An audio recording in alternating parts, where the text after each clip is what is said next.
All right, it's showtime. What is up? Welcome, welcome, welcome. Um, Very highly requested subject matter tonight.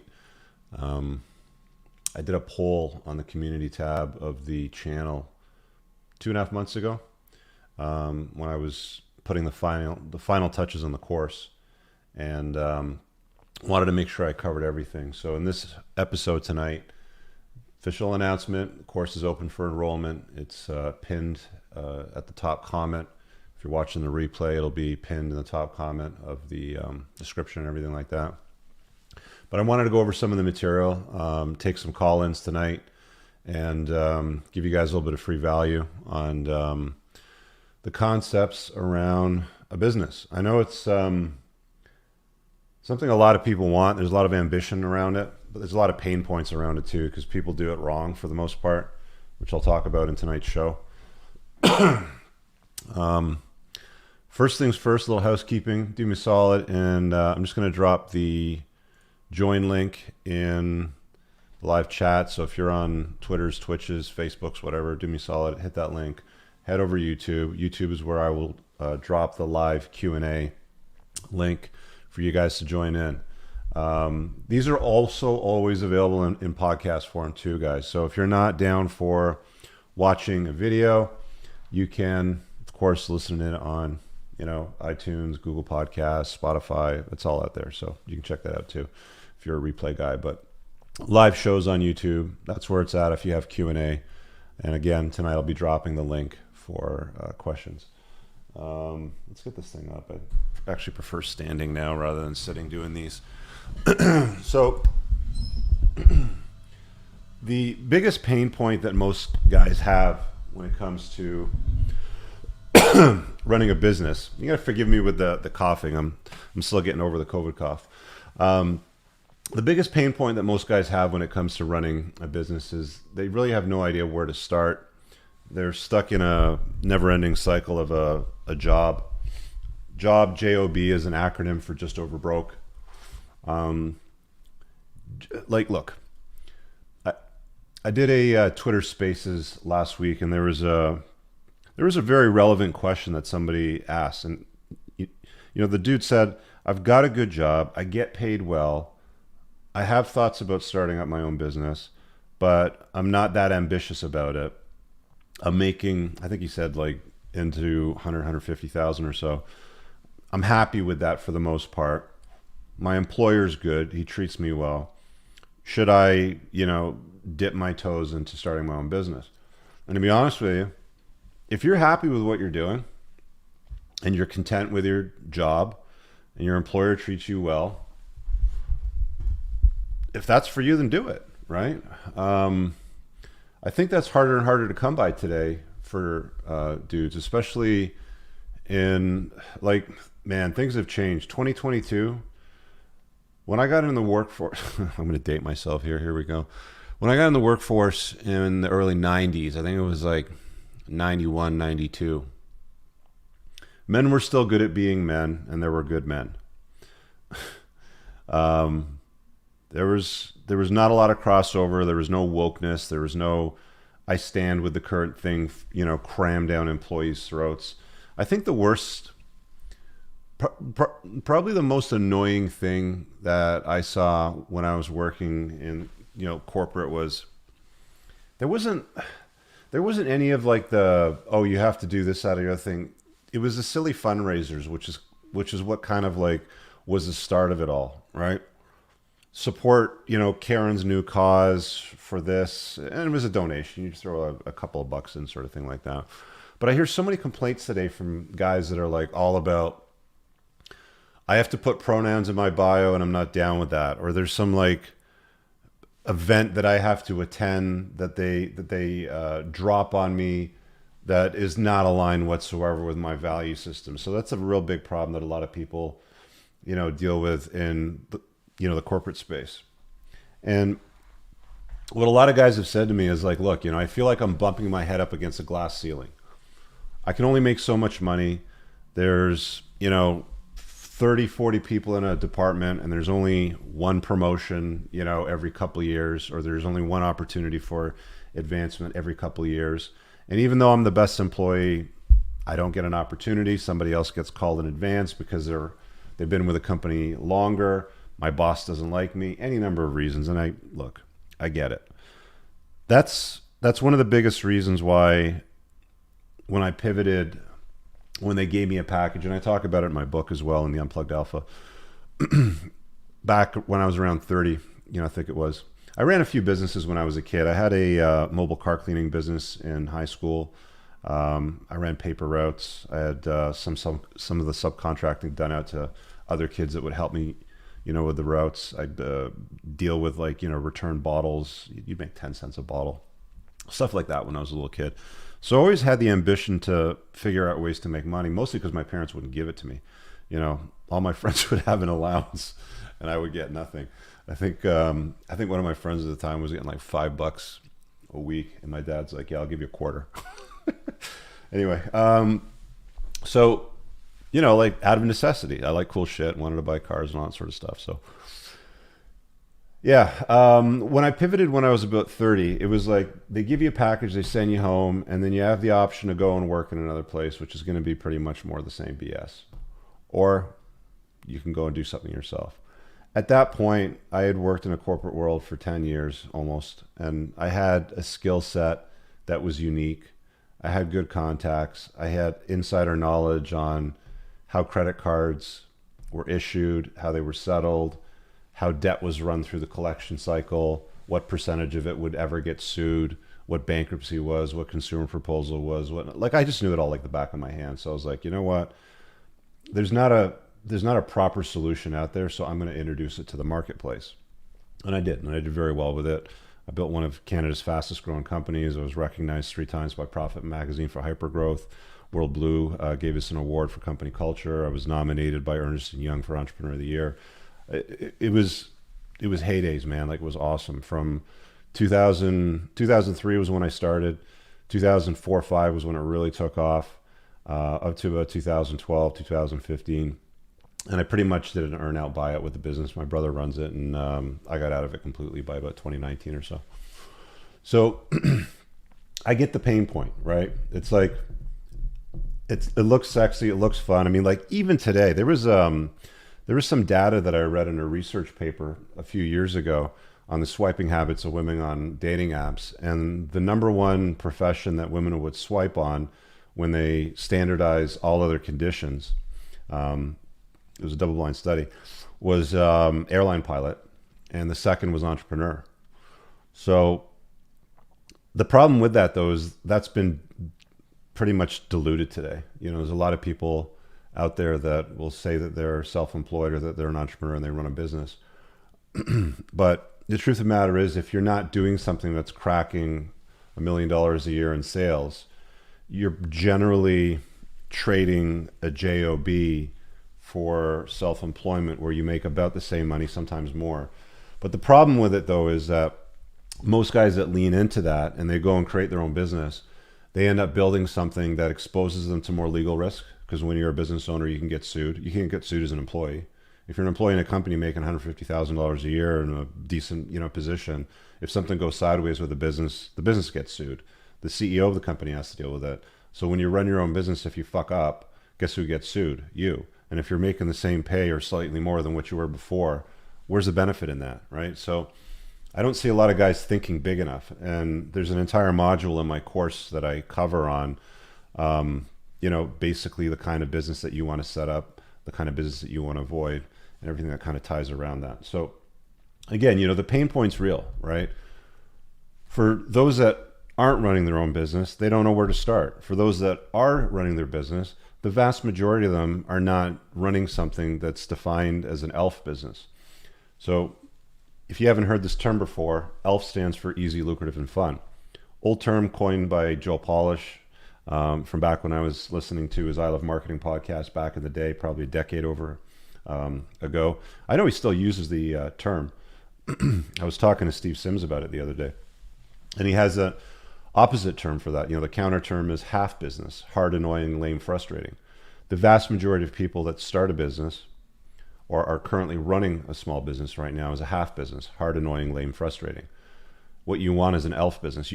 I mean, ideally you want an elf life, you know, as a guy. Easy, lucrative, and fun. You want women in your life that are easy, lucrative, and fun. They don't complicate your life. They're a complement to your life. They're useful to you. They don't nag you and, you know, make a nightmare and create drama unnecessarily. They're not seeking attention online. You know, you want to structure your life as a guy so that you have an elf life. You want to have an elf business. You want to have elf relationships with women. You want to have elf friends. And I think that the more intentional that you are about this, as you go about structuring things, the better off you're going to be. I mean, I'm constantly pivoting my life. And one of the things that is front and center for me this year is making sure everything I do is elf, easy, lucrative, and fun. So again, back to the pain point of switching over to a position of self-employment from employment with a job. Again, the two biggest categories that I see is people that don't know where to start and they just look for a business to run. And I think when you do that, that's where you screw up, and you end up in the second category where you're running a business that's not that profitable. You're not earning significantly more than what you did before working in the corporate world, and you're exposed to considerable risk. Everything that I've put in my course on the School of Entrepreneurship, which is a mindset course, by the way, I'm not giving you do A, B, C, D, E to make a profitable business. What I'm doing is I'm giving you everything that I've learned over the years, everything that I've got from my mentors, everything that I've got with guys that I've mentored, everything that I've got from communities that I've been a part of, organizations, learning events, all that stuff. It's been sanitized and essentially distilled down to about 4 hours of content. And it essentially tells you what the cheat codes are to running a business. If you want an elf business, if you want something that's easy, lucrative, and fun. Because otherwise, I mean, I hate it when guys leave a decent paying job and they go and start up a business, and then 2-3 years later, after they've spent all the money on it, they've borrowed against the house, and all they really have is a hobby or something that's not profitable or something that's not scalable, or they're still trading time for money. That's another big mistake is, it doesn't matter if you're trading $200 for an hour's work or $2,000 for an hour's work. It's not a scalable system. Yeah, you're going to make more. You're going to earn more if you're billing $2,000 an hour, but it's still not a scalable system. You need a system, ideally, like with an elf business that's highly profitable, is essentially one where you can earn money while you sleep. Okay? You can earn money while you're on vacation. You can earn money while you're sitting in a restaurant with family, having a nice meal, enjoying time together, sort of thing. That's what's ideal, right? And again, in the course, I talk about all the ways that, you can do that. Let me just quickly take a quick look here at the chat here. I see you guys are chatting up a storm amongst yourselves. Thanks for the super sticker there, Enrique. I will be dropping the Q&A link, guys.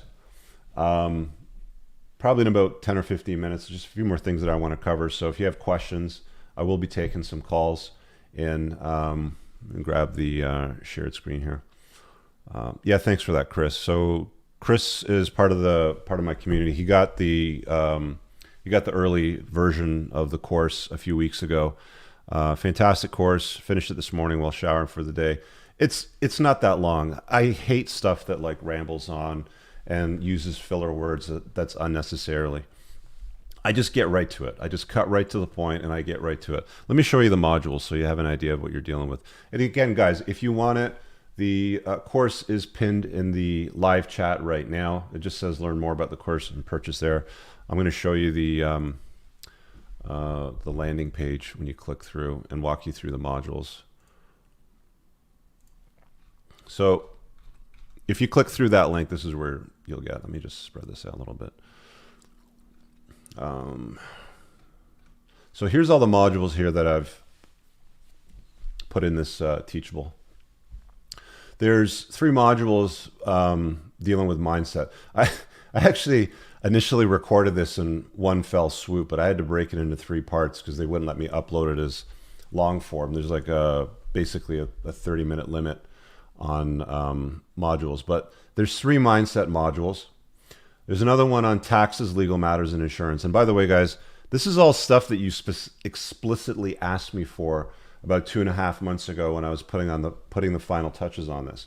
You guys said to me, I'm interested in the course, I want in, but I want to make sure that I understand, the flow of these components.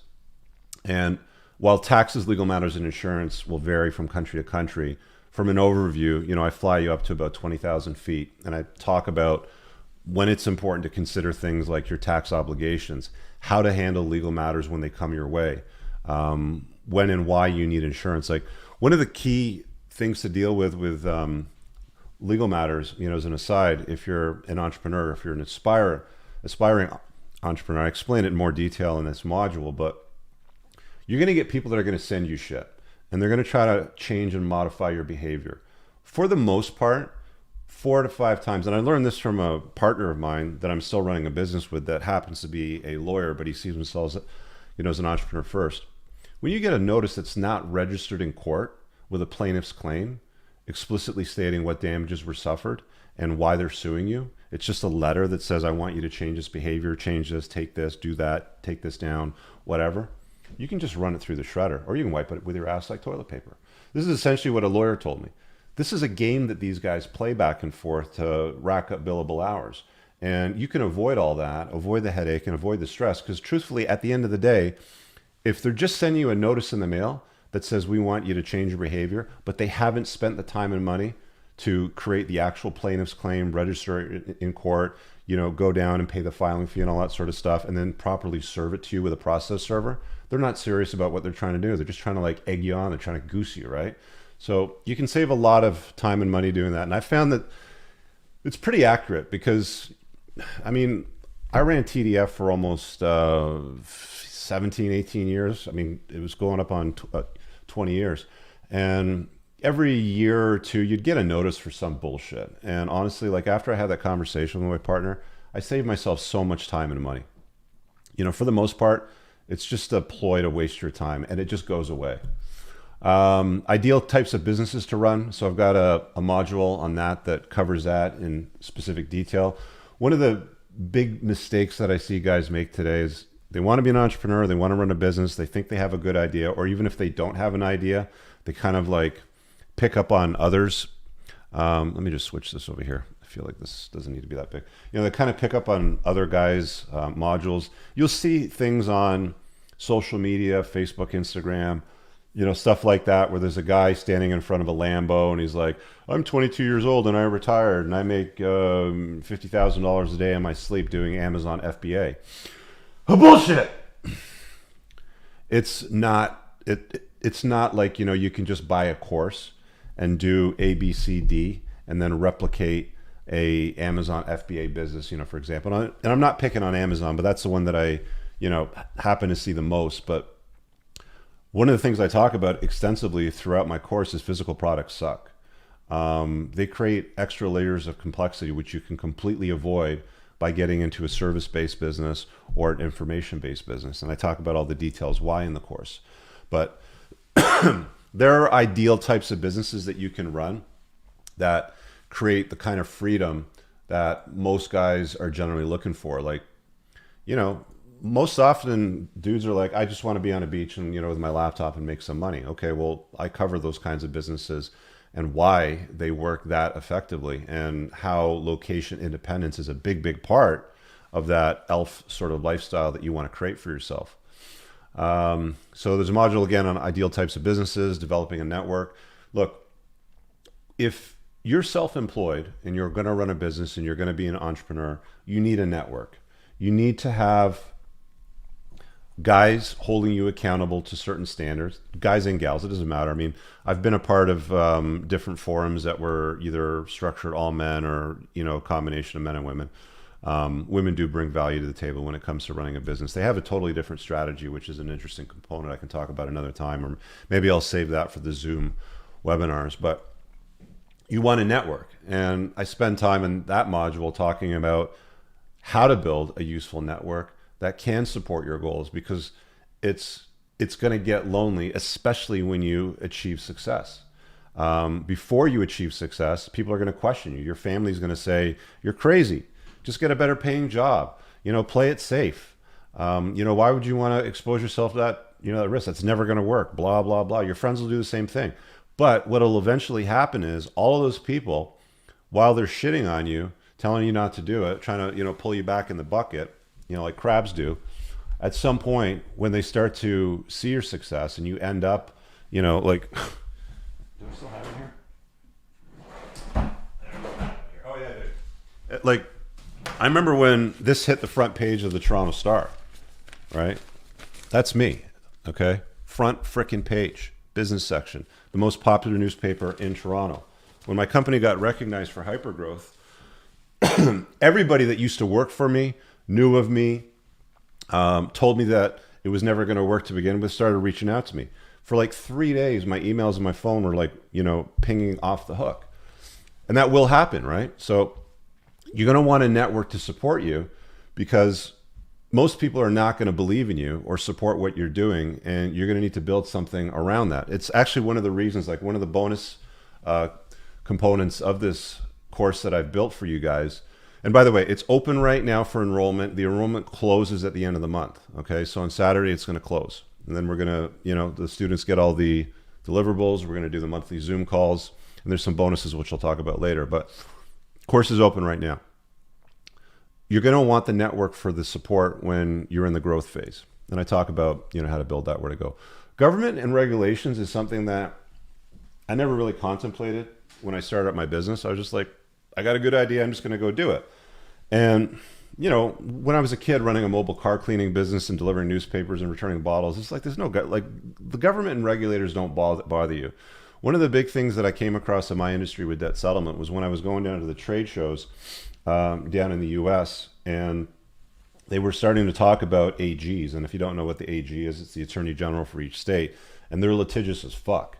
And anytime you get involved in anybody's life where things can change for them dramatically for the better or for the worse if it's done wrong, or if they do things wrong or they screw it up, for example, then they're going to point and sputter at you. It's all your fault. All this happened, because of your company.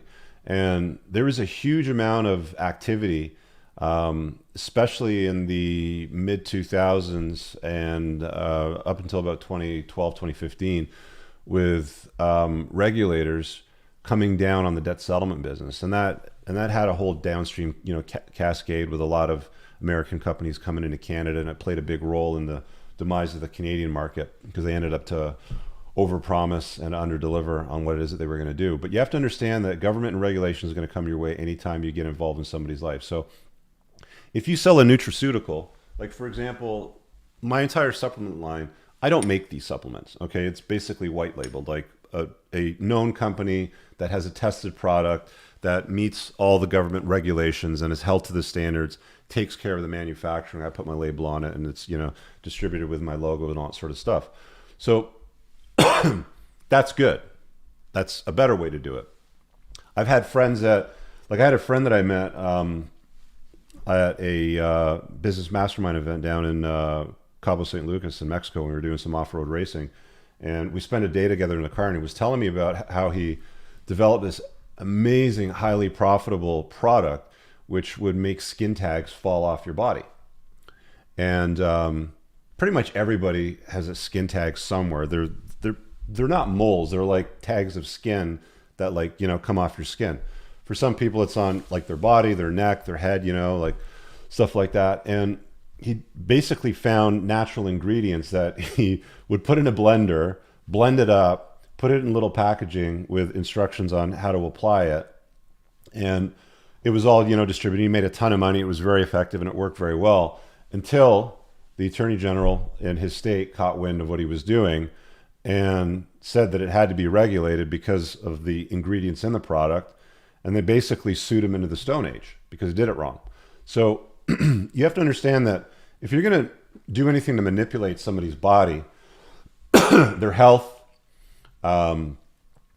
if you're going to try to improve it, if you're going to, sell something that's going to drop skin tags or whatever, then that's something that government regulations get involved in. Same thing with finance. In the US, the government regulators were coming after companies that were settling debt. because of some bad players. There's always a few bad actors in every industry. And the same thing happened in Canada a few years later when they introduced Bill 55 in Ontario Parliament. And I lobbied for that bill for about a year and a half and spent close to $50,000-$60,000, and it ended up being a colossal waste of time. But I guess in hindsight, that's all 2020 is when you have the perfect vision. But the government will regulate anything that, and it's kind of funny, man. I'll say this as well, because when we were going through the process, the entire point of what the debt settlement industry was doing was reducing the debt load to the consumer so they could pay back a lot less than what they owed. But that was counter to the profit margins of the banks and the credit card companies. And you'd think the government cares about the individual consumer, like the constituents, the people that vote for them, that put them in office. But the truth of the matter is, what I found out when I was doing the lobbying is the government doesn't care about that. They only care about themselves, maintaining their position, and collaborating with the large institutions, banks and credit card companies. And dude, I was shocked, right? Like, so in this module, I talk about a lot of those details. I'm not going to bore you with all that, but you can get down in the dirty with that. There's another module on why borrowing money is generally dumb. I don't need to spend too much time on that. I think the title pretty much speaks to it, but all the details are in that learning module. I talk about human resources. I talk about why I pivoted from incredible company culture that got awarded.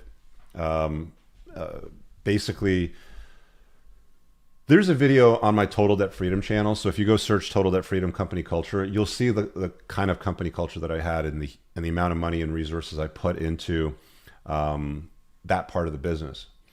It's older stuff. You see me back in the day with hair and without a beard and all that sort of stuff. But you can go look that up if you want. But I talk about human resources versus running yourself as a company of one. Today, my preference is company of one. There's a book called Company of One. There's a big freebie for you. Go read it if it's something that you're interested in. But in that module, I talk about the differences between employing people, contractors, and doing none of that, and structuring a business in such a way that it's easy, lucrative, and fun, and that you run yourself as a company of one. I have one contractor that I pay for. Customers, building audiences, and marketing, which is a big part because you have to figure out, well, who are you going to sell to and what, right? The next module after that is what not to do in business, because they don't tell you any of this stuff. Just like they don't tell you, like, don't be a nice guy to girls. Be a good man, be good at being a man, but being a nice guy to girls doesn't work. I've talked about that for a few years now. So it's the same thing in business. There's a lot of common misconceptions that people don't understand when it comes to running a business, and they'll often make these mistakes, which will contribute to the demise of what it is that they're running. Or, maybe they end up running it in such a way that it just isn't profitable, isn't worth it, and they're exposing themselves to too much risk or dealing with risk, with employee issues, with government issues, with regulators, all kinds of stuff that can come your way. I talk about all that in that module. Pivoting. When Bill 55 passed in Ontario and we had to examine, 80, 90 pages of legislation that their lawyers wrote, we needed to find a way to pivot. And that's one thing that you're going to have to consider as the business grows, is what you start is not going to be what you're going to be doing later on down the road. And that's true for all businesses. And I can tell you right now, like when I started this YouTube channel, Entrepreneurs in Cars, May 23rd, 2014, I'll never forget the day, because it was part of a retreat that I did. And if you go back and you sort all my videos, the very, very first video that I put on the channel was with me and my buddy Brad. And we were leaving an entrepreneur's retreat with a bunch of other guys, and I drove in with him and I drove back with him. And, I said to him, I want to do this YouTube thing. Let's put a GoPro on the windshield and let's just shoot the shit and see what happens. And the plan at the beginning was interview entrepreneurs and their success rides and tell those stories. That's not what I'm doing today. And I've done a lot of different things over the years. I don't think I'm ever going to change the name of the channel because I like the intent of it. But what I'm delivering, to you guys today with this course is basically a mindset course. It's got to get your head screwed on right so that you don't make any of the mistakes that I did or that I've seen others make, and get you to a place that's going to I mean, I'm not going to say it's going to guarantee success because that's entirely, dependent on your skill set and what business it is that you're going to run. But it's certainly going to give you the cheat codes to not making the stupid mistakes that most guys make. So again, there's a module on pivoting. In fact, all businesses pivot. Netflix pivoted from mailing DVDs to streaming services. Instagram pivoted from a check-in app to a social media app with pictures. You can go right down the list. You can do a bunch of research on it. But again, I talk about pivoting in that module, and it's something that you're going to have to do. If it's not serving you, if you're running a business and it's not serving you, you have to pivot. Otherwise, you will go out of business. And then the last module is generating business ideas, which is something that most guys get stuck on. In fact, is I want to start a business, but I don't know where to start. I think I have a good idea, but I'm not sure it's a good idea. That's what I cover in that module. So there's all the course curriculum. This is just a landing page, aka sales page. I break down the problems, the cheat codes to business, of course, who I am, all the stuff that I've done over the years. The course curriculum's there. It's me with a bunch of pictures of guys here. I think we've got Kevin O'Leary here from an event that I was at, Cameron Harrell, which was my business coach for years. This is a picture of the staff in my office, at one point. I've done a bunch of stuff.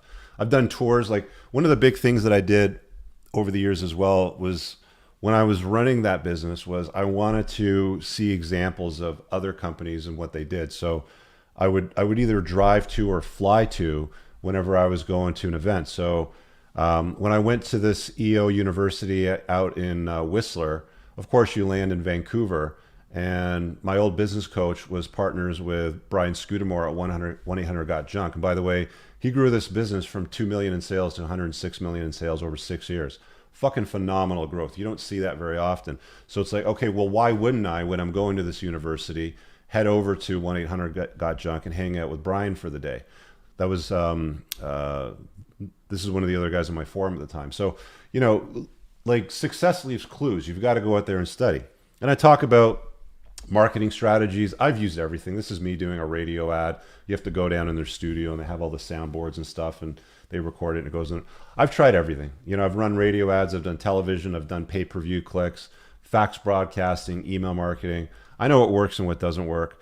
All of this is going to, be talked about in the module on marketing, right? Customers, building audiences, and marketing. Building audiences, by the way, is where it's at these days, but I talk about all that stuff in detail. I don't know what event this is at. I think this is in Vegas when we did another retreat with another business forum that I was in, and I think that's Kevin Harrington. He used to be one of the original sharks from Shark Tank. So what's included in the course is there's going to be, excuse me, let me just take this out of the screen here. There's going to be the course curriculum, which is always available to you. There's going to be a private Facebook group where you guys will be able to, chop up ideas with each other. If there's something that you want to ask, you can tag me in a post and, I'll come in and I'll answer it. There's also going to be monthly Zoom calls, which will be held for the duration of 2022. So the Facebook page just says class of 2022. So course opens today, closes on Saturday. You guys will consume the curriculum. The private Facebook page you'll have access to immediately. The Zoom calls will be updated in the Facebook banner, so you'll know when to attend. They'll be recorded if you can't make the time. You want to ask a question, again, you can make a post and tag me in it. And then the extra bonus, which I didn't put on this landing page here, which I just established last Thursday. I was on my call with my business forum because I run my own business forum. It's a Red Pill business forum. It's very similar to EO. Those that are watching that are members of EO, it's almost identical to EO without any of the wokeness and blue pill bullshit. So I run my own forum. There's about 8 guys in it. And they volunteered actually to speak during some of the webinars. So I got a guy that's a home builder in Australia, home flipper in the US. I got a guy that's a book publisher. He's done, I think, well over 200 or 300 titles now. He does really well. He's a young guy too, from Sweden. I got I'm just going to call him a hustler from Eastern Europe. He's got an interesting way of running his businesses. I got a guy that runs a bunch of critical care centers in the US. He's a doctor / entrepreneur. So they're going to chime in as well with content too to offer some support to you guys. So again, this is a mindset course. It's designed to get your head squared away and around what works and what doesn't work in business. Course is open right now. Again, it's pinned to the top of the live chat. And I'm going to grab the, let me stop that screen, invite, copy to clipboard. So in the live chat, I'm going to drop the StreamYard link. So call in and ask a question live. So there's a StreamYard link. Make sure you have, headphones on and a good connection. And it's relevant on tonight's topic. I don't want to deal with my girlfriend won't let me leave the house and, let's leave that for another call. Let me get some of these super chats here and some of these questions. Got Jaron asking, what compels people to waste their time with illegitimate legal claims and cases in the first place? They don't know any better. They think that, and some people are so stupid, they try to like goose you, where they're like, I'm sending this letter from a lawyer's office, but it's not. There's spelling errors. They write in such a way that lawyers don't write. It's just stupid shit. There's fucking morons out there everywhere. But most people will respond to a demand letter. You don't need to respond to a demand letter. You should really only respond to something that's registered. Otherwise, you're wasting your time, because most of the time, they won't spend the time and money. Again, if somebody's serious about suing you, spend the time and money. Right? Don't send me some demand notice with some bullshit in it. It's a waste of time. Waste of everybody's time, to be honest with you. Chris Amy says, I'll never take entrepreneurial advice from a young man who has never turned a wrench in his own business. You know what's funny? There's a lot of dudes out there today that are like, I'm going to teach you how to be an entrepreneur. I'm going to teach you business. And it's like, again, you can only take somebody as far as you've come yourself. I'm approaching the autumn years of my life. Let's be honest. I've got less life ahead of me than what I've got behind me at this point. I've got the salt and pepper in the beard. I've run businesses. I've dealt with lawsuits. I've dealt with employee issues. I've seen it all. I chuckle when I see a guy that's like a lot younger than me trying to offer business advice. It's like, dude, how far have you come in your life, right? I think it's incredibly important when you're taking advice. You always want to ask yourself, has this person lived a life? Would I trade places with them? Sort of thing. Those are the main ones that I always ask myself. But whenever I see a young guy, and it's always the same thing. It's like, they're posing in front of a Lambo, or they've got some computer screen behind them with a projector or a whiteboard or something. It's always the same thing. It's like, if you're young, cool.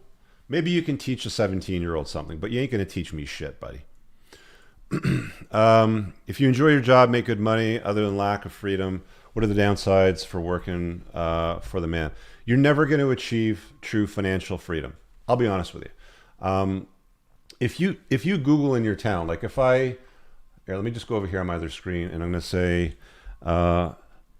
what do the top 10% of income earners make in Toronto? Let's see what Google gives me. I bet it's something like 300. 1%. Okay, so top income earners, top 10% in terms of wealth, earn $236,000 a year. Okay, so that's top 10%. That now. Let's tie it back into women and dating, because that women mate select based on the top 20% of men. When they're swiping, their swiping habits are based on the top 20% of men. They only swipe right on what they see as a high value guy. Women are delusional. Let's just be honest with that. They think there's like an entire horde of men hiding somewhere from them that make like $1 million a year, that are 6 feet tall, that are like gorgeous. They have all their hair and all that sort of stuff. Like, they're completely out to lunch with their expectations, if we're being honest. But let's just narrow it down to income. So to the point of the question that Ross is asking here, is you're never going to get in the top percentiles of income earners. You can make some good investments. You can get lucky with some investments, and you can do well. There's lots of books out there, Wealthy Barber and stuff like that. But if you want true financial freedom, if you want independence, if you want location independence, if you don't want to deal with woke bullshit, in a lot of the corporate world, and you may not work in a corporate environment that has that yet. There's a lot of industries, you're working in welding, plumbing, stuff like that. You're probably never, ever going to deal with that. But if you're in any sort of corporate environment, it's going to come eventually. I see you guys in the waiting area. I'm going to get to you in a minute. I just want to make sure I get through all these chats. So just stand by, guys. Does Canada regulate supplements? I know the U.S. FDA doesn't regulate. Yeah, so there are like that's something that you'd have to contemplate if you were dealing with a physical product. Like if I wanted to create my own supplement line, I would have to go through a terrible amount of work to make sure that I would comply with each jurisdiction. I don't deal with any of that because it's a white label deal, right? They make it, it already complies. They put my logo on it. It's high quality shit. I know the guys that run the business and I trust it. That's why that I created that relationship. But I mean, if you wanted to create your own supplement line, if you don't know what you're doing, you're exposing yourself to an immense amount of risk. Plus you're dealing with a physical product, right? Looks like Chris creeped my video on office culture. Again, you guys can go check that out. It's hard to chase women and grow your business. Aha, very good point. But when you're growing a successful business and it's working, you won't need to. Women actually are a lot easier to deal with when you're running a very successful business because you end up being the mate selector, right? I mean, guys are the gatekeepers to relationships. So, you know, you can spin as many plates as you want. Will the course price ever increase? It may if I release it again. Right now, the price is $997 USD, and that's it. You know, it's a fixed price. So, course is open right now. It'll close on Saturday. I may add more material to the course in the future and change the price point or structure it differently, but that's the rate for this launch right now. So, if you want to get in now, do it now. Don't procrastinate. Do it. Miguel says, I'm a dentist who just moved to South Florida. Love the city, but job is very hard here. Should I move somewhere with more jobs but less appealing city? I'm a dentist that moved South Florida. If you're a dentist in South Florida, I would specialize in probably an area that's going to be the most profitable for you. I mean, are you going to appeal to a retirement community? Are you going to appeal to cosmetic dentistry? You know, if you want to niche it right down, sort of thing. I see a lot of guys getting veneers these days. A lot of dudes.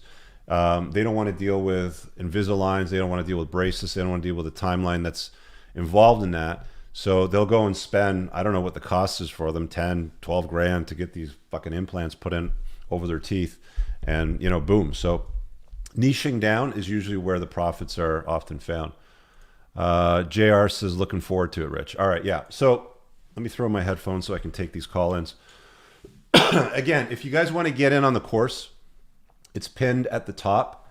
And if you're listening to the replay, it'll be pinned in the top comment of the YouTube channel. If you guys are, hang on, wrong side. If you guys are listening to the podcast, I really don't know where to put the link. You should be watching it on YouTube, to be honest with you. But I will. I mean, if you're on my email list, you'll get some information for it via email. I don't really know what to tell you if you're listening to the podcast. You should be watching the YouTube channel, so make sure you subscribe to get it. No Drift says, I'm running a fitness business. It's online. So it's ELF, ELF, easy, lucrative, fun, not EFL. When I get my leads right, the issue is that sales calls last 1 hour on average, so rejection stings. Any tips? Yeah, I would not do sales calls for an hour to fucking enroll people. That's a colossal waste of your time. That's such a bad way to run your business. Dude, grab my course. Let's take some of these call-ins over here. All right. Joey, you're up first, buddy. All right, what do you got for me, man? Hey, sir, I just want to say I'm a huge fan of the channel and everything.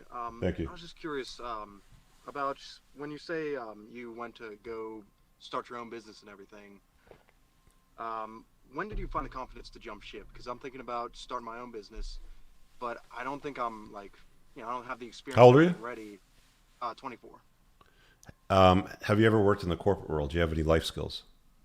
I have not worked in the corporate world. I'm currently working as an engineer for a construction site, and I want to try construction as my own business.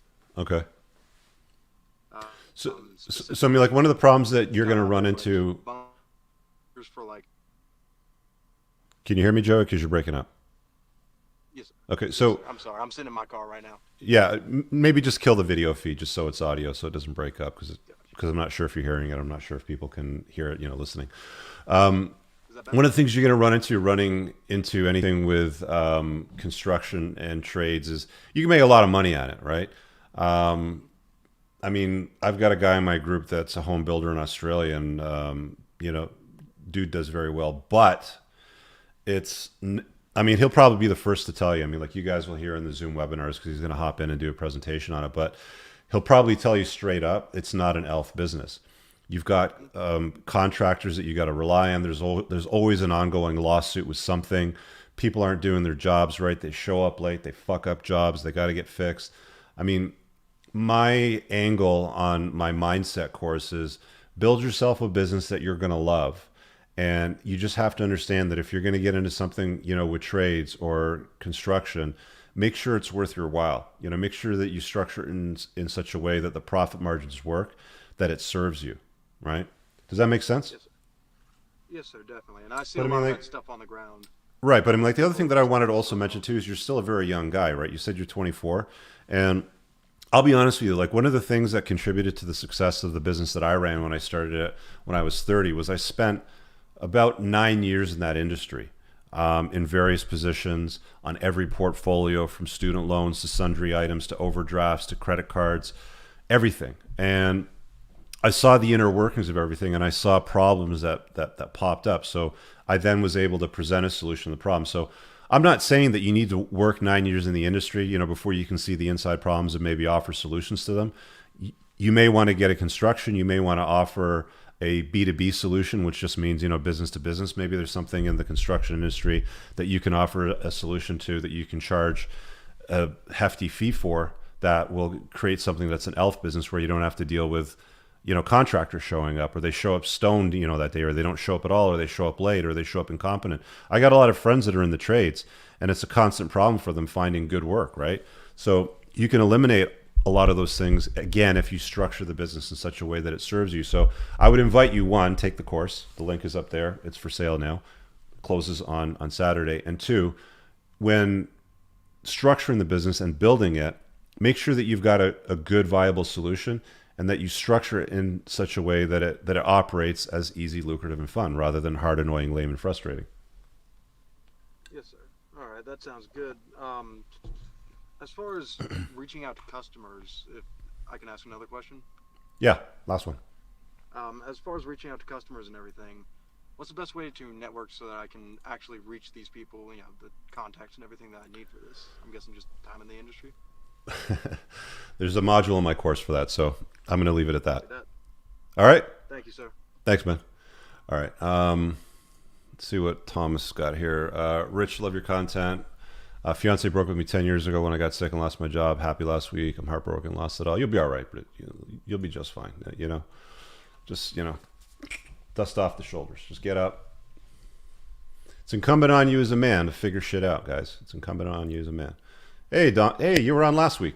Yeah, no, hey. You can hear me How all you right? doing? Yeah. Pretty good. How are you? Good. It's actually my 21st birthday tonight. Thought I'd hop on. Happy birthday. Thank you. And just wanted to come on and talk about a little bit, basically starting with how this whole week has been going. It's been quite the change in my life. After we got done talking, I hopped on the stereo show, and Moff and Jaron were nice enough to give me about 15 minutes to chop it up with them, what I was all about. Okay. And yeah, it was just really cool. They were on board with my ideas, really encouraged me to just get into the 10% group, and I just pulled the trigger on it, got into Good. it. Yeah. I saw you in there. Good for you. Yep. And then went bought your course, the mindset course. So I'm Cool. in there too. Good. So yeah, mainly just giving a share, saying thank you for what you're doing, giving me the opportunities to do what I'm doing. And I hope to be a great entrepreneur one day. So hopefully you're looking at one. All right, man. Let's see you get there. Yeah. All right, buddy. care. Thanks. All right. I got Chris here. Let's see what Chris has got for us. What's up, buddy? Hey, what's up, Rich? Nice to meet you, man. Well, happy birthday, Dominic. He looks like a cool guy. I've been listening to your channel for a few years now. I think pretty much since you started it. So it's been pretty cool. I'm All right. actually running a company right now. It's been going on for a good, almost a year now. What do you do? What does the company I'm solve? working with my computer guy. It's trying to solve. It's a layer 2 solution for crypto. Interoperability, scalability. Okay, good. And Good for our you. focus is on, when we're trying to work on, the times and the transaction fees, we're also trying to, have a special interest and attention to the security part of it. Which But yeah, cryptos are it's you cool. working on? No, ours is called ULNT. It's Universal Linking Network. You can Okay, find it on the internet as ulntech.org. got it. Okay. So yeah, I mean, I'm actually gonna talk to you later on because I'm gonna go on to your personal mentoring. So I'm just trying Okay. to get the money together. For Okay. now, I'm working doing Grubhub, Uber Eats, all that good stuff, and just traveling around. I'm literally just You got a doing that. question for And me tonight? sure, yeah. So when it comes to your course fees, because right now I'm a little tight on cash, and if you change the price to what is it gonna be after May? No, it's $9.97. That is the price. Okay, because I thought you said that it's gonna go up later. It may go up later if I add more material to it, if I launch it again in the future. But right now, it's open today for sale. It closes for sale on Saturday. It's $997. All right. Now that's pretty cool, man. Okay. Yeah. Yeah. Nice talking to you, and I guess we'll talk later. Okay. All right. Hopefully, see you on this inside. Thanks. All right. Do you care if we share the link to the course through their own network? No, share it. It's like the, the the link for buying the course is shareable. The access point for the course material is not. So, yeah, if you want to get in, get in. It's open for sale right now. I got my boy Kareem in the house. What's up, buddy? Hey Rich, how's things? All is Hi. good? It's always good, man. How you doing?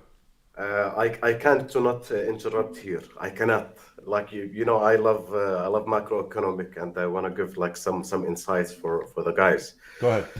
You know, like long time ago, I was reading The Economist, and I read a quote that I will never forget. It says, "If the market have a gender, it will be a female, and if the economy have a gender, it will be a male." You have to understand, guys, that women spend around $28 trillion per year on this planet. $28 trillion per year. That's what they mean by the market, the purchasing market. That's what they It's mean. it's actually 80% of the buying power. So women Yes, spend 80% of the money right now. They don't make exactly. 80% of the money. So Yeah, you they guys make can around connect the dots 14. on where the Yeah, money comes from and who spends the money. You guys can figure yeah. that out. I mean, you're smarter Yeah, than. they, they Sorry, go make ahead. they make actually around 14, but they spend 28 trillion. Yeah. So you have to invest, as I always advise for the guys on my following on my channel. You have to invest in women's delusion. That's the best. That's the best market for the future. There's As a we, okay, so I want to stop you there because yeah, I don't want you to go somewhere that might cause problems for my channel. But there's clever guys out there right now that are structuring businesses that mm, cater to the delusion of the world today. The wokeness, the yeah, agendas, all that sort of stuff. And now you've got to be careful with that. Like, I'll be honest with you. I saw what was going on with Disney, and then I mm, piled some money into Disney. This is before the shit that's going on with DeSantis and Florida and all that. I'm mm, like, you know what? They're wokeifying it, everything. I might as well make some money at it and I'll profit at it. But now DeSantis is like coming at them, and a lot of the wokeness is like, coming back to shoot them in the foot. So you have to be careful with it. But yeah, there is a yeah, cottage industry of people that are monetizing the agendas that are being crammed down everybody's throat today. I think that we can just leave it at that, and you guys can figure that yeah, out. But yeah. we can I talk about have that I have privately on the example. Zooms.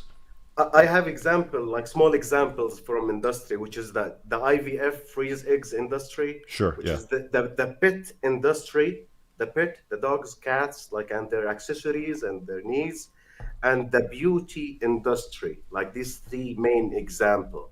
And I have like one of the guys who follow my channel, like he heard around 1 year ago me talking about this, and he sent me like a long email telling me that he was investing, like he got a big shop for the pet and their accessories. And he's telling Yeah. me, you're right, 90% of my clients are women, and I'm doing so well.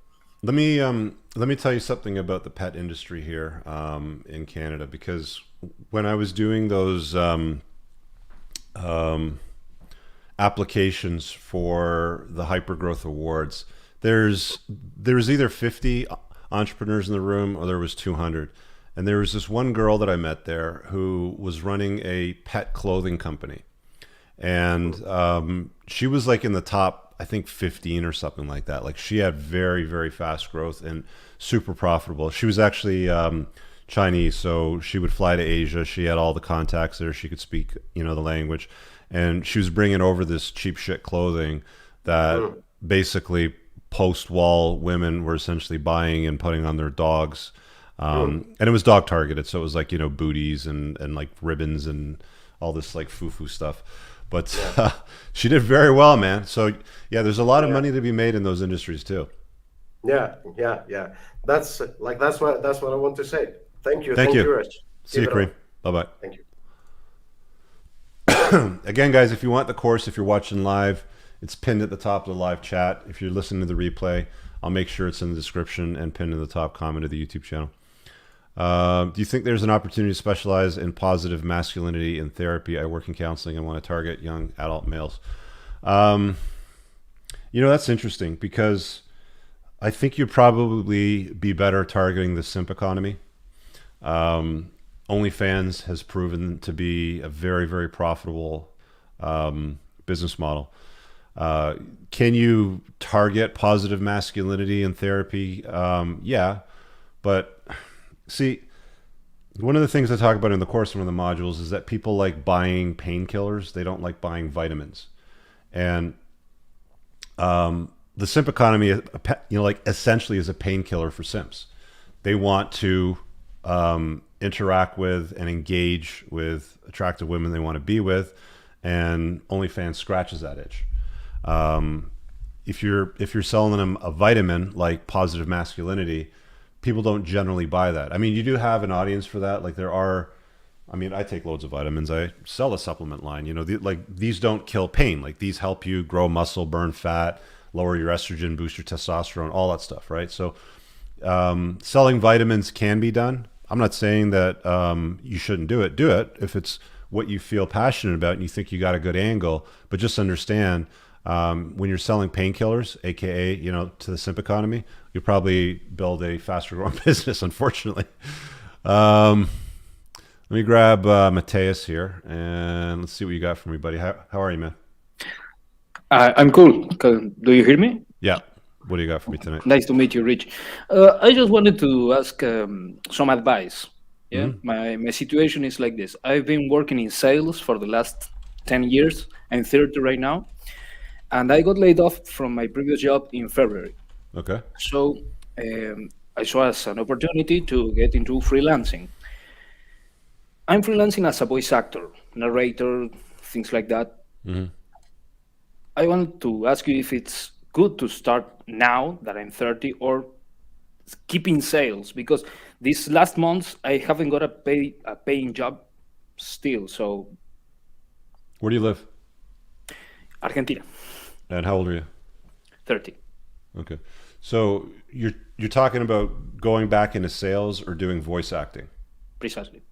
Okay. So that's not going to get you to financial freedom and wealth, right? I mean, if you're talking about building a business or building something that's going to make you over $1 million a year USD, neither of those things will ever come close. The voice acting is exchange in time for money. What do they pay you for, like an hour, or do they pay you by the gig? For voice acting, I still haven't had a paying job. Okay, so you haven't actually earned any money at it. No, I made a few jobs. They were free. I got reviews. That's what I'm using to search for paying clients. But why would you do voice acting for free? I think it's better for my time. I mean, now I'm not working for a corporation. I'm working for myself. That's the mentality. No, stop. You're not working for yourself if you're not getting paid. Okay. Not yet, at least. Right, but like you're not getting paid for doing the work. So why are you doing the work? Well, I'm starting to do the work, so eventually I get clients that pay me. Okay, so if you're talking about building a portfolio, that's different. Like Exactly. you want to build a resume. Exactly. I need the experience first, so I Okay. can go to the client and tell them this is what I charge Where for. where do you advertise yourself? You on Fiverr? Are you on some sort of freelancing site? I'm trying to avoid Fiverr. I'm mostly doing Instagram, Twitter. Um, I contact the people ahead, or Facebook, for example, or Reddit. They ask for someone to make a job. I contact them. Okay, so let me ask you. So if you have a paying job, how much does it pay you? Uh, I was told I should charge around $300, $400 And for how a long job. does it? Okay, and how long does it take you to make that voice If it's recording? a simple job, let's say a page with dialogues, I can do it 2 or 3 days. Dude, $300 over 3 days? That's Is it? shit. That's shit. That's $100 a day. Look, I'm sorry. Here in Argentina, I mean, $400 is 3 times the basic got it, salary. So got it, got it, got it. But I mean, you're still thinking too small, right? If you're talking about making $100 a day and being happy with that, that's thinking too small, right? The entire point of my course, and it's probably out of your price range, based on your scenario that you're right now. But the entire point of the course is to get your head wrapped around building an easy, lucrative, and fun business that's highly profitable, that doesn't, create havoc in your life, that makes you money, that offers you financial freedom, the ability to maneuver, work anywhere in the world. Those are the sorts of things that I spend a lot of time at. And you're talking about making $100 a day.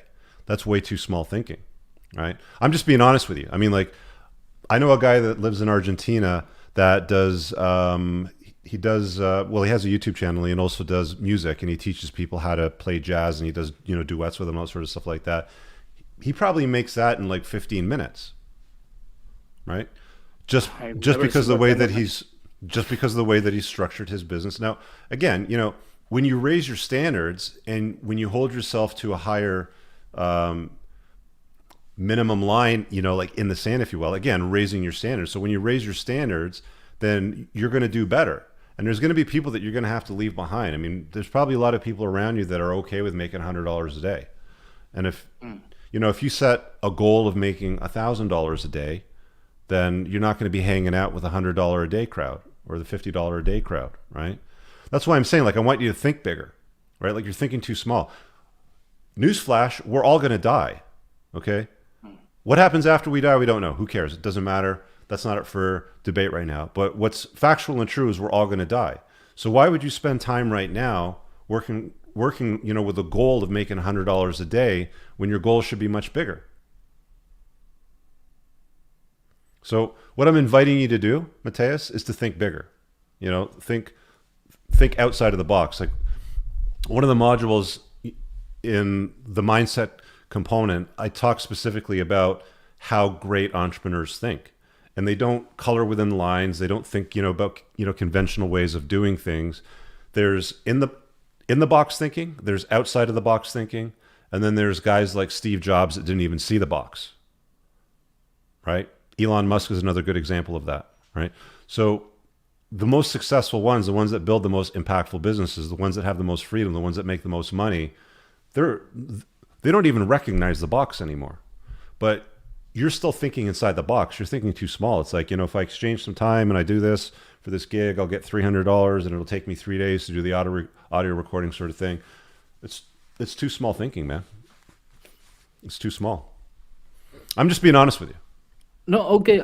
I appreciate it. I just wanted to know how I get from where I am to that place. Think bigger. Think Put think that- a lot bigger. I mean, look, you're thinking anyway. Think bigger. Do you have? Can you read English well? Like, you're able to read it? Start. I usually I pronounce it better. Now I'm a little anxious for being live. No. I just want to make sure that you're like, fluent and like, you don't have a problem reading English books. So I would read books like better yet, in all of my recent videos, if you go to the top, there's an Amazon link for my recommended book list. Go to that link and then select the business books. And for like $10, I've got for each book, because they cost about $10 on Kindle or less, or you can get an audiobook. But, for around $10, you can get some really good books. You don't have to buy my course for $1,000, but get some really good books to at least start on studying excellence. Study guys like Elon Musk, study guys like Richard Branson, study guys like Steve Jobs, and see how they think when it comes to putting things together. Because right now, you're not even close to playing to win. Like, you're just playing not to lose. Like, you just want to make sure you have rent and food in the fridge. And I understand, right? Because when you're not working, you have to have an income. But again, we're all going to die. There's only so much time left in our lives. So why are you thinking so small? So again, what I'm encouraging you to do, and what I'm asking you to do, in fact, is think a lot bigger when it comes to starting a business. Thank you very much, Rich. You're welcome. Jesse says, this may be a dumb question, but do you think getting an MBA is worth it? Most guys that I know that run successful businesses didn't go to school. They don't have a business degree of any kind. Those that can do, those that can generally, go to university and they lecture you and teach you on stuff. I remember when I went to school, out of all the professors that I had, accounting, marketing, business, it didn't matter what course. The only guy that I found interesting was the guy that was doing the sales course. And it was because he was a highly trained and profitable and retired sales guy. He didn't want to work in the sales industry. He actually wanted to teach kids, which is why he got into that. So, for the most part, I'll just sum it up like this. Look, don't let school get in the way of your education. Okay? If you feel it might be useful, generally speaking, I tell guys, go to school if you need a degree. If you want to be a doctor, a lawyer, an accountant, like if you need a professional designation to earn, like a STEM type of income level, because you can make six figures in STEM, science, technology, engineering, math, anything in that ecosystem, you're going to need to have a designation or a degree. For business, you really don't. I mean, you would probably learn, I don't know how long the course is, where you live. Let's say it's 4 to 8 years or something like that.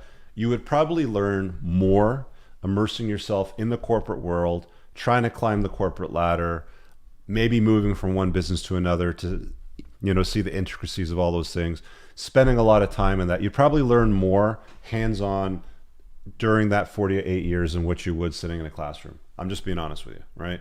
If you want to start a business, you don't need an MBA, right? Some people like them. I know for some families, they want to enforce it on their kids because it's cultural or whatever. That's on you. But again, don't let school get in the way of your education. Chris, I'm going to pull you in now.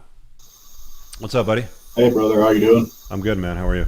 Hey, good. Awesome show tonight, man. Thank you so much. Just a few quick things. Number one, that course you did, guys, get the fuck in on it. It is great stuff. Yeah, you got it in early, right? Yes, sir. Yeah. How do you like it so far? Finished it this morning. It's awesome. A lot of great points. A lot of stuff kind of second nature, but a lot of it's stuff that really makes you think. And it's actually not targeted to your industry because you're in the trades. You're in welding, right? Yep.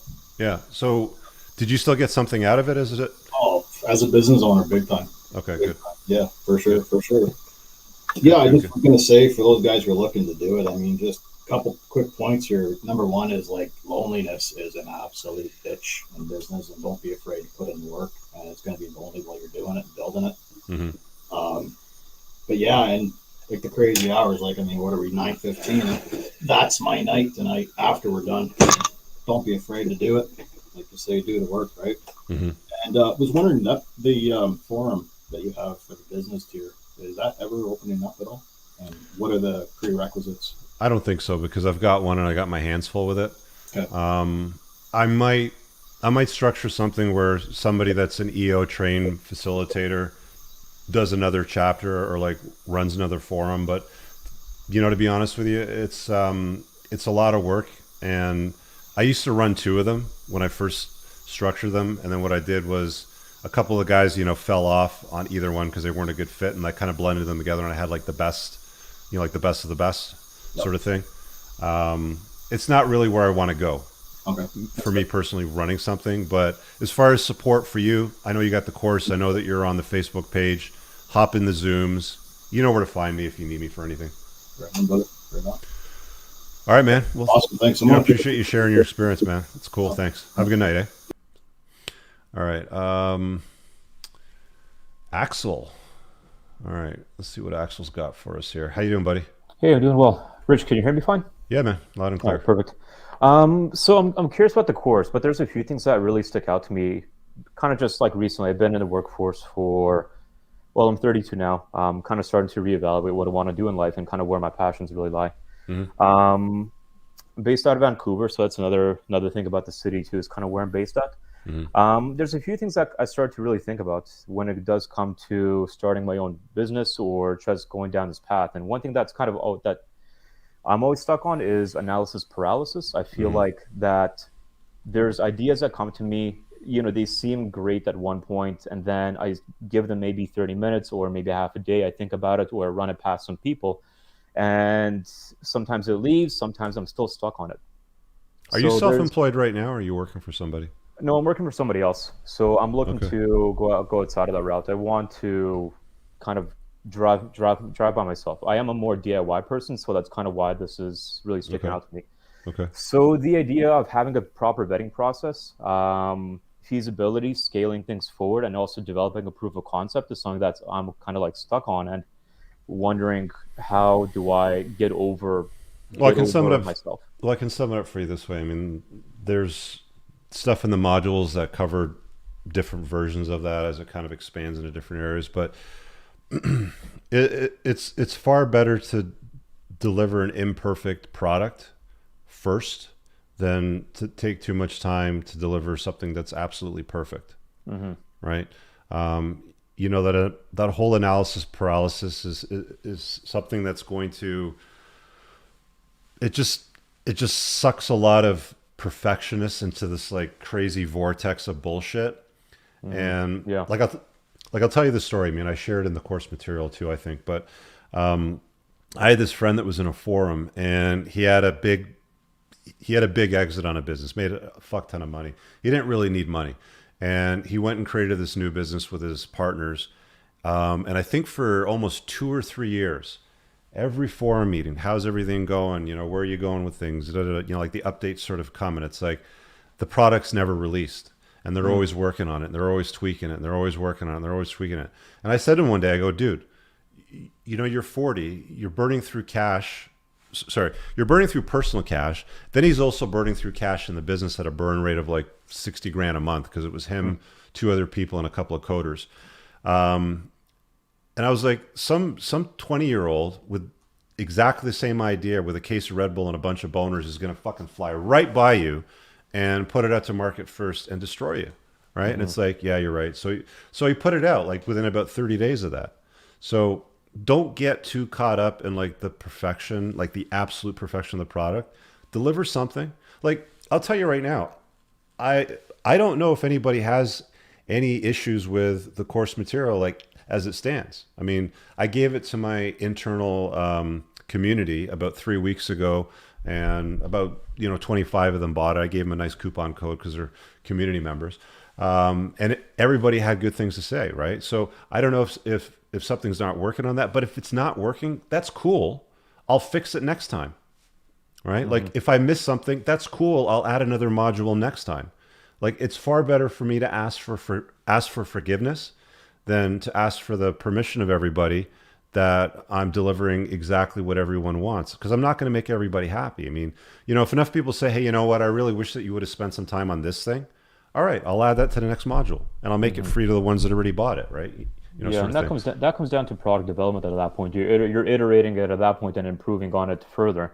It's just, Yeah. I think it's like the initial hump of trying to get over and thinking, okay, this is a good idea or this is a terrible idea. I don't think this is going to scale. I think that's kind of where I get stuck on sometimes, just because it's one of those I things. think, right? Yeah, well, let's remove the feelings out of this. But that's kind of the thought process sometimes. It's So just don't get too caught up in your head, right? Like just get it delivered. Like, like a lot of these Silicon Valley guys will set the bar in the sand as a minimum MVP, minimum viable product, right? Does it work? A lot of them, they'll even raise capital, or they'll take investors on with a wireframe where they don't even have a working, like, it's just a screen. Like, I don't know if you know what a wireframe is, but Yeah, basically yeah. it's just the idea itself with the yeah, it's just the idea. Like, you can what it looks navigate like. around and you can click on things, but there's no software behind it.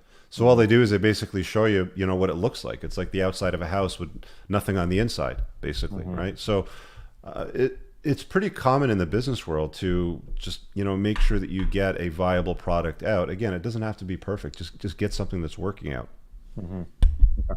Yeah. All right, cool. Thank you. All right, man. Thanks, Axel. All right. The link, if you guys want to call in and ask a question, is in the live chat. Let me just quickly copy and paste it. I don't know if that link will copy and paste. Let me see here.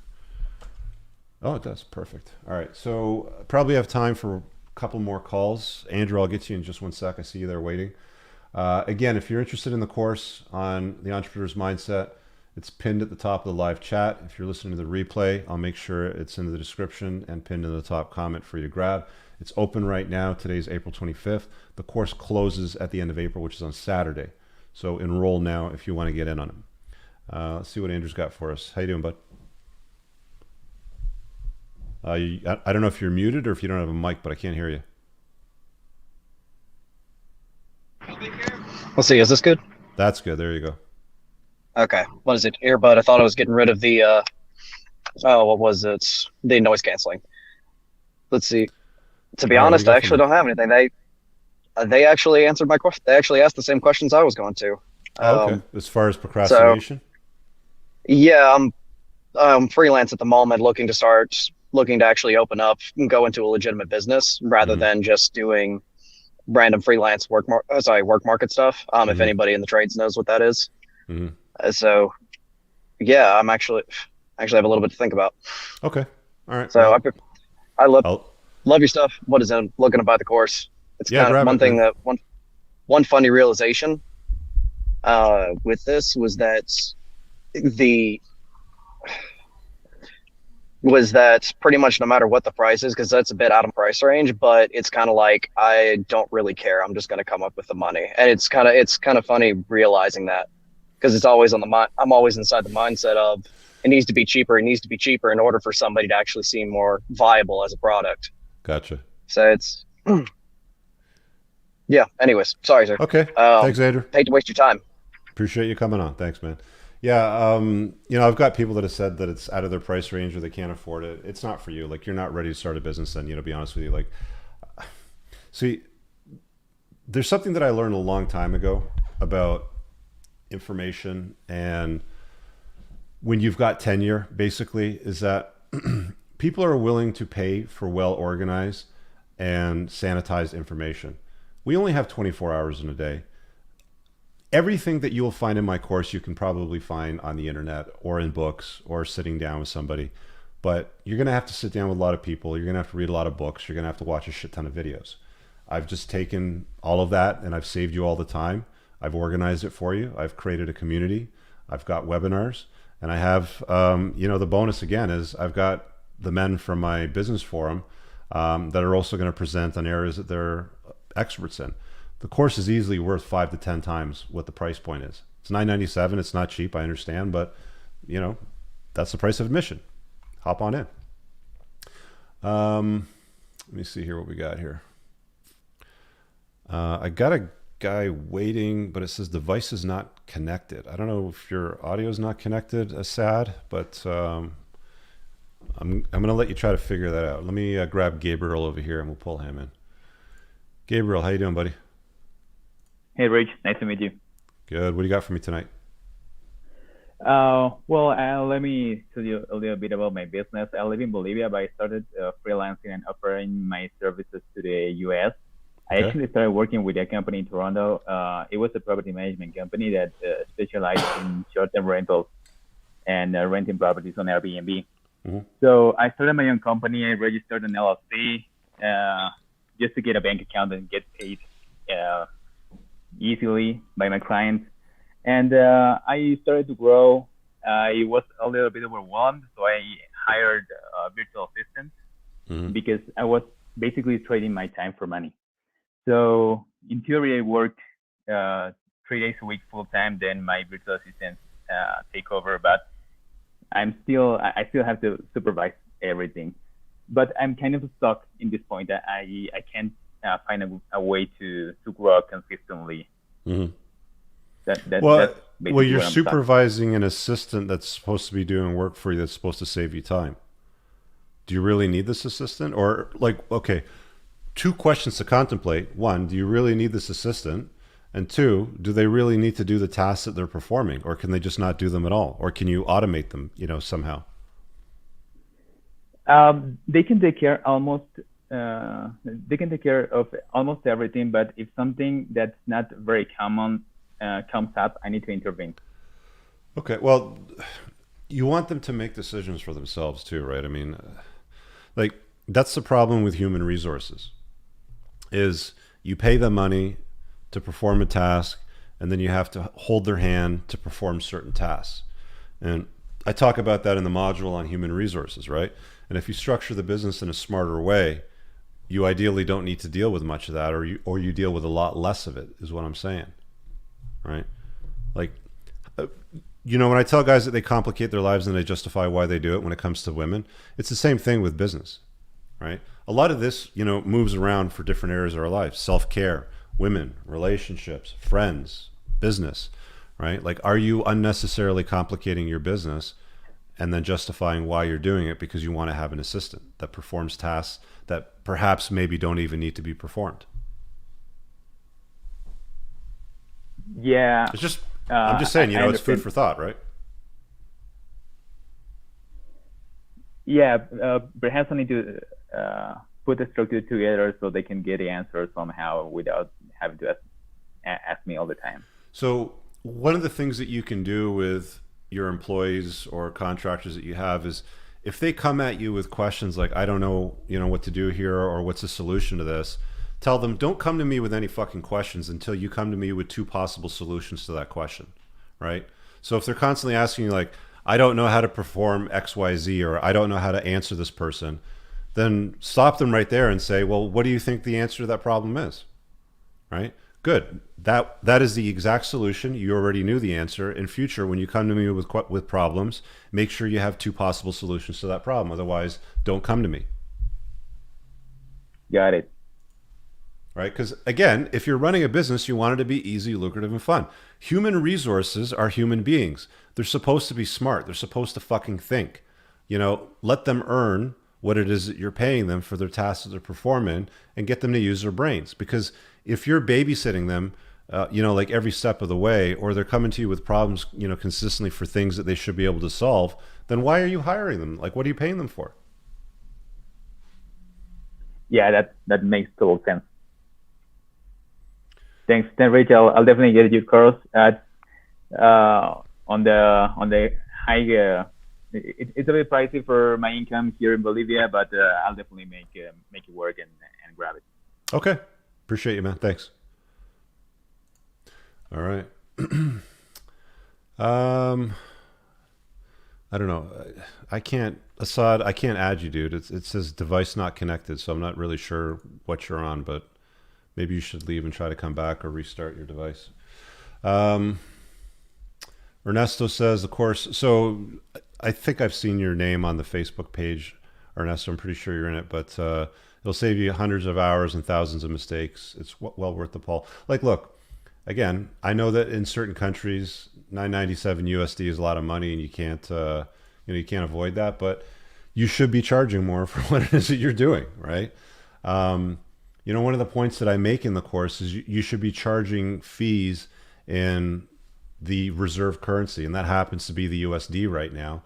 So you should be charging a lot more than $9.97 for what you're doing on a regular basis, because your bank account now has USD in it, sort of thing. One of the mistakes that I see a lot of guys make is they'll live in a country like Bolivia or something like that, or Argentina, or one of the smaller nations with a smaller GDP, and they're not billing in US dollars. And I understand if you're doing something local, then yeah, you're going to bill in the local currency. But again, you want to think bigger. You want to think outside of the box. The world economy is huge. There's all kinds of money, guys, traveling throughout the internet. Again, one of the things that drives me fucking bonkers is when, you get these like doom and gloom guys that are like, oh, Rich is so out of touch. He says you got to be a millionaire by the time you're 30 or 40. That's impossible. And they start crying. It's like, you stupid fuck. There's money flying through the internet all day long. Billions of dollars. They doubled the money supply in the US over the last 2 years with COVID. You're telling me you can't come up with something that solves a problem, a service, an information product, that you can apply a skill that you have, that you're world class at it, and charge money for it, and just take some of that? That's all that becoming an entrepreneur is, guys, is solving a problem. It's usually, most entrepreneurs solve problems that they're dealing with themselves, right? Movement guys, nutraceutical guys, you know, like even in the dating space, like everybody that's in the dating space is selling you some crap because they wanted to, you know, solve their own problems. Like all of these guys that have become entrepreneurs are usually trying to solve their own problems. What is it that you're dealing with that frustrates the hell out of you, that you can potentially charge money for and improve the lives of other people? Peter Diamandis, who is the founder of the X Prize, I think he said on a TED Talk or one of his talks somewhere, you know, there's billions of people on the planet that are dealing with billions of problems. Solve a problem for a billion people, charge $1, you're a billionaire. Simple. I mean, yeah, I'm going to say simple as that, but there's a lot more that's involved with structuring that properly. And you have to kind of get your head around that. Jerry says, when I was a project manager, my boss later told me years later that he would not take my calls because he knew I would figure it out. Buttes. Yeah, like, again, part of running a team of people is understanding what their skills are and forcing them to think, right? If your contractors, if your staff come at you for every little problem that they have, they're never going to learn to think for themselves. They're never going to problem solve. And the point that Jerry's making there is exactly what I used to do in my business. I used to have, my senior people come to me all the time, asking me questions. I don't know how to solve this. And I was talking to my business coach one day. He goes, tell them that, the next time they come to your office to come with 2 solutions to the problem. Otherwise, send them away and tell them to fuck off, right? And those aren't the exact words that he used, obviously, but you get the point, right? If you're going to think for yourself and you're going to think for your staff, you're not empowering them to be the best versions of themselves. And then you're also wasting your time, effort, and mental resources thinking for other people and doing their jobs for them, right? Again, in my HR module, I cover a lot of those details in there and why and how you want to structure it. The how is a very big part. I mean, I can talk to you guys about the why publicly on the channel all night, but I mean, how you structure it, it's in the course for a reason. It's valuable information, right?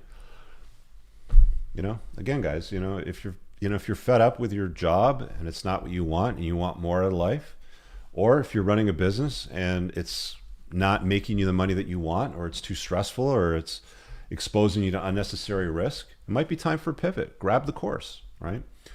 It'll get your head screwed on right. You'll get the mindset that you need and basically get the cheat codes to running what is going to be potentially the most profitable business you'll ever have.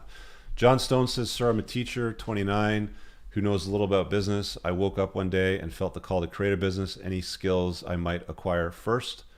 Grab my course. I'll tell you right now, it's gold. All the information is in there. You're not going to get the answer to a $5 super chat. You're going to get a discussion point. Mr. Unfeigned says, I'm frustrated with the stupidity of the populace. Not sure how to make money off that problem yet. Billy Boy Gates took my idea. I hear a lot of guys that are all just like, I have a great idea. Ideas are worth shit. Let me tell you about ideas.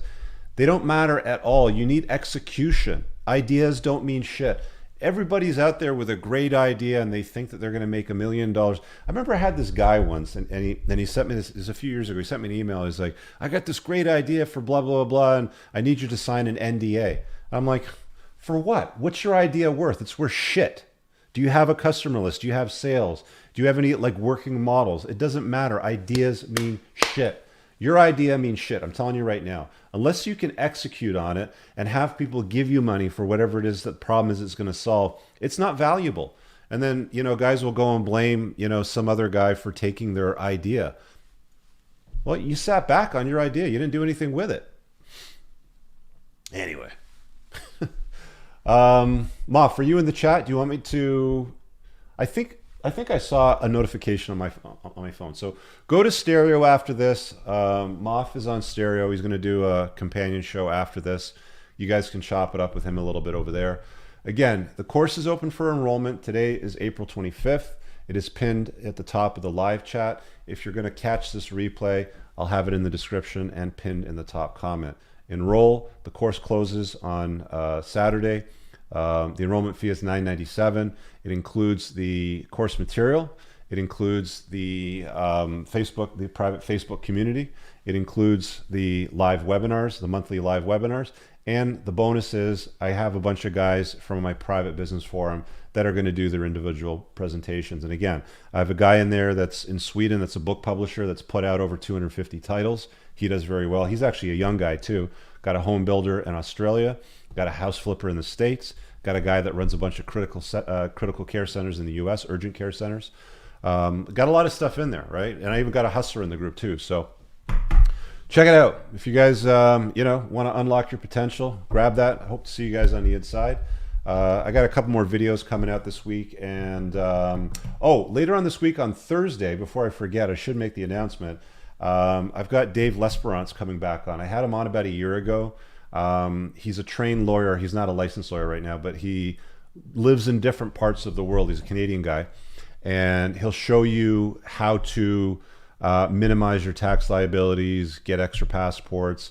He wants to talk about some of the legislation and laws that's coming in the pipeline that could make things pretty difficult for people living in North America, specifically Canada. So he's always a good conversation to have. And again, it's a playing to win conversation. So that'll be Thursday on the Playing to Win podcast. We'll see you guys later. Have an awesome night. Peace out. And go check out Moff on